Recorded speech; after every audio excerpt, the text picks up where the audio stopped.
Hello, everybody. Welcome back to our discussion on TCP congestion control. So we saw that TCP follows the AIMD control law, that is additive increase, multiplicative decrease law of congestion control whenever it gets a signal from the network layer that there is congestion. Now this network layer signaling can come in the form of a retransmission timeout. So a retransmission timeout will indicate that there is a congestion.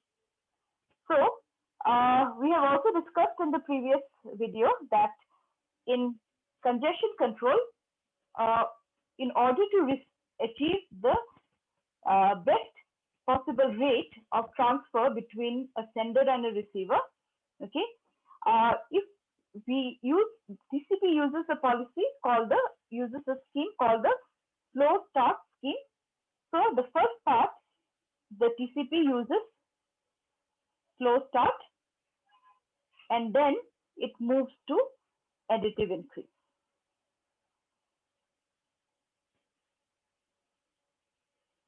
Slow start and then followed by additive increase. So slow start, what happens? Just to recap. So at every RTT, the double of the packets are sent. That means initially the packet sent is 1. When the acknowledgement for this packet is received, then double 2 packets are sent.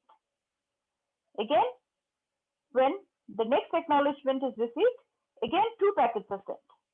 So for every RTT, okay, 2 packets are sent.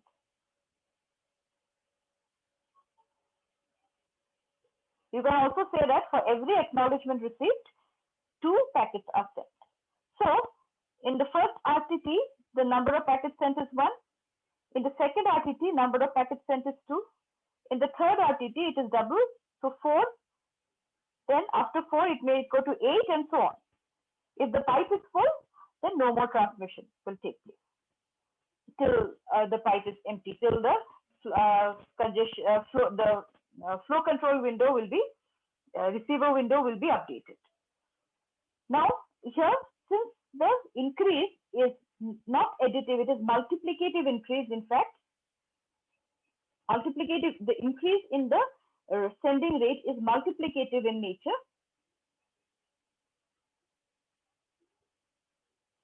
So since it is multiplicative, so we find that this will violate our max mean fairness principle.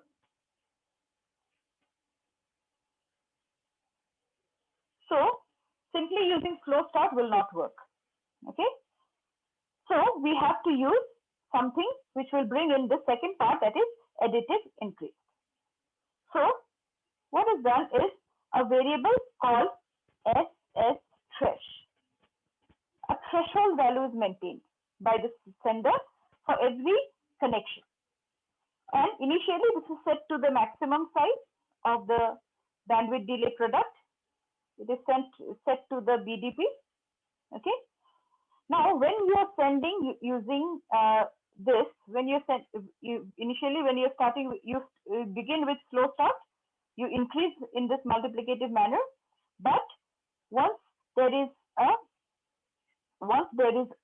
retransmission timeout, that is, once there is a signal for congestion, then this threshold is reduced to half. It's slashed to half. Okay, and something else happens. Now the segments are sent in one RTT, 1 is sent. So here in RTT 1, it is sent, 1 is sent. In the second RTT, 2 sent. Third, 3 sent. So it is increasing now by 1. So it is previous packet value plus 1. So you can see that the congestion window is increasing by 1. In the previous case, the congestion window was increasing multiplicatively. Now it is increasing additively. So this is the additive increase part which comes in. And when there is packet loss, okay, then the threshold is reduced to half, and the congestion window comes back to one one segment, and then again you start slow start and you start additive increase, okay, once it reaches the threshold. So I'll explain it in a while in the diagram, using the diagram. But before that, congestion triggering can be in the form of your packet loss, which we have said. But then this is found to be very time consuming because you have to wait for an RTO to occur. To trigger the time taken for the RTO, you have to wait for it. So you cannot act fast. But this is very reliable because if there is a packet loss, means there is congestion. Another way of triggering a congestion or indicating a packet loss could be when you receive duplicate acknowledgements. So I have a sender, I have a receiver. I have sent 1, I have sent 2, I have sent 3, I have sent 4. Then 4 is not is missing. Okay, then I have sent 5, then I have sent 6. Now the acknowledgement comes. What acknowledgement will it give? It will send acknowledgement 4. That means it is waiting for 4. So it is waiting for 4. Now it receives, let's say this sends 7, send this sends 7, but the receiver again sends back 4, acknowledgement 4, because 4 it has not received. 5, 6, and 7 it has received, but these are out of order. So it will send the acknowledgement with the sequence number that it is expecting in the order. So it sends 4. So now you find that this acknowledgement and this acknowledgement, these are duplicates. So when duplicate acknowledgements are received, okay, now let's say by the time this duplicate acknowledgements are received, the timeout has not occurred. This is within the timeout period. Okay. So when these duplicate acknowledgements are received, then it means that the packet is either lost or it is delayed. Okay. So this can also trigger a congestion. But then there is no guarantee that this packet loss could be, or this duplicate acknowledgements could be because of congestion. It could be just some delay, and then it could be just temporary, and it can clear up any point of time. However, the duplicate acknowledgements are also considered as a trigger for congestion control. So in TCP, what happens? A value that is, it says that if it receives 3 duplicate acknowledgements with the same sequence number, okay, this implies that there is packet loss due to congestion. Now, why this value 3? Well, this was arbitrarily taken by Jacobson. So at that point, maybe he felt that 3 duplicate is sufficient to indicate that this loss is due to congestion. So when it gets 3 duplicates or 3 duplicate acknowledgements, like say for example here, so this was 2 acknowledgements, duplicate acknowledgements. Now this is sent 8 again. Now 4 again comes back. So this is 1, this is 2, and this is 3. So 3 acknowledgements. Now it knows that there is a congestion. So what it will do? It will send 4. It will send 4, and immediately it will trigger. It will trigger the congestion control. So it fires. It is retransmitted. The lost packet is retransmitted right away before the RTO fires, before the RTO triggers. Okay. So, and this process is known as fast retransmission. Okay. So you don't wait for the timeout to occur. Before that, if you receive 3 duplicate acknowledgements, then you retransmit and you start congestion control. So when this fast retransmission occurs after this fires, the slow start threshold is set to half the congestion window, just like it. Okay, and it can be restarted by setting the congestion window to 1 packet. So this you can see it from this diagram. So here you see initially we have the slow start. It is starting 1, then 2, then 4, then 8, then 16. Okay. Now it reaches the threshold. This is the threshold, 32 kb. Then it increases by 1. Then it increases by 1. Increases by 1. So at every RTT, it is increasing by 1. So it is increasing by 1. Now at this point, so this is your additive increase, and this part is your slow start. Now at this point, okay, in number 13 or 12 or 14, okay, there is a packet loss. So at this point, there is a packet loss.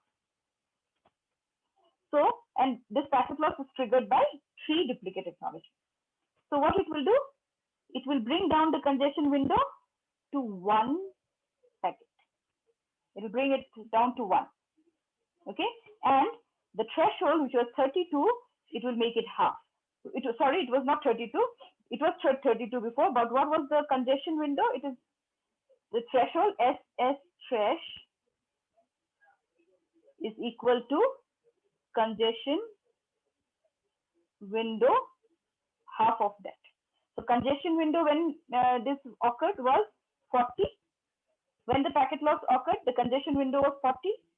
So it will make it half of that, which is 20. So the threshold now is 20. And so again, you start with, you start from 1. So 1, then 2, then 4, then 8. So it will go on like this. Then the moment it crosses, it reaches the threshold. After that, it will start additive increase. So additive increase. And this was slow start. So this is the process which is followed in a version of TCP known as Tahoe TCP. Okay, slow start followed by additive increase. If there is loss, packet loss, then bring down the congestion window to 1. Congestion window will be reset to 1, and threshold would be half of the current, half of whatever was the current congestion window. And again, you start with slow start. When it reaches the threshold, you start additive increase. Now, with this also there is a problem, or rather, we can say that we would like to improve upon this. Okay, so if duplicate acknowledgements are arriving at the sender, now this means that there's still some packets which are arriving. Okay, if you just see this, okay, when are the acknowledgements sent? When some packet is received. Okay, so here packet 6 arrives, then 4 is sent. Here packet 7 arrives, then acknowledgement is sent. Here packet 8 arrives, then acknowledgement is sent. So acknowledgement is sent by the receiver means that some packet has reached the receiver. That's why it is sending an acknowledgement. Okay. So this means that the congestion may be there, but it is not very severe. So congestion, if there is any, it is temporary. Unlike with the transmission, the timer, retransmission timeout. Okay, if it is retransmission timeout goes off, that means there is definitely congestion. But here, if there is duplicate acknowledgements received, it means that already some packets are still in the network and they're still arriving at the receiver side. So this is temporary. So it would be better if I can recover fast, or rather that means the situation is not so severe. So instead of bringing down my congestion window down to 1 whenever I get a packet loss signal or a congestion signal, instead of bringing it 1, can I bring it somewhere up, somewhere here? Okay, so that would be a improved performance. Okay, I don't have to start again from the bottom. So what is done? This process is called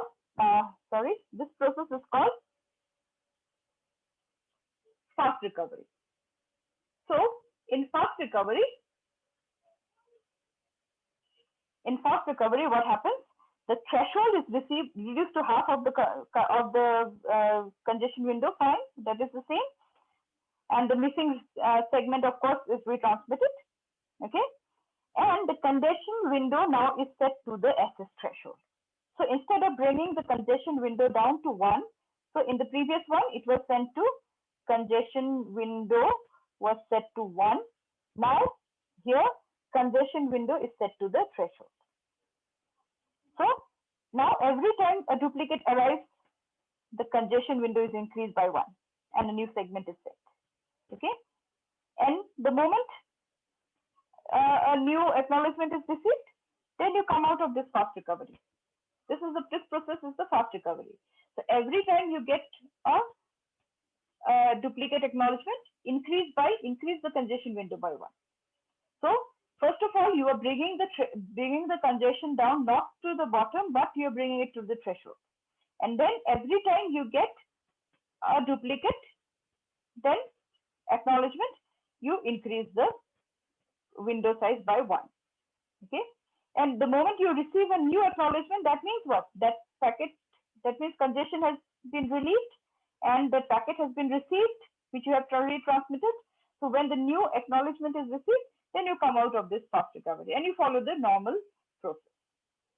So the diagram is going to be something like this. So you have fast recovery. So you are starting like this, slow start, okay, 1, then 2, then 4, then 8, then 16. So this is the threshold was 32. Then you start additive. At this point, there is packet loss. Okay. So now, instead of in a slow start and fast retransmission, what will happen? You would have brought it back here. This would have come down here. But here now, you are bringing it down to the threshold. So threshold is being made half of this. Half congestion window was 40. So now you have made it congestion window threshold has become 20. And you reduce the congestion window to 20, to this threshold. And then you increase additive increase. Do additive increase. Go on increasing. Okay. All right. So you go on like this. And then again, if there is a packet loss at this point, then you bring it down. You bring it down to the threshold. Okay. And then go on in this manner. Okay. So this is multiplicative decrease. This is multiplicative decrease. Okay. Then again you go additive increase. So this fast recovery, this is found in a situation or in a version of TCP called the TCP Reno. So we have discussed in TCP congestion control that TCP will receive a signal. TCP receives congestion signal, okay, either in the form of retransmission timeout or 3 duplicate acknowledgements. So when it receives a signal, an RTO, a retransmission timeout, then it goes into the congestion control algorithm. And this is the slow start algorithm. Okay. So it does slow start. So initially at every RTT, it doubles the congestion window, 2 times the congestion window. Okay. It increases at every RTT, it increases the congestion window by twice. Okay. Then when it hits a threshold,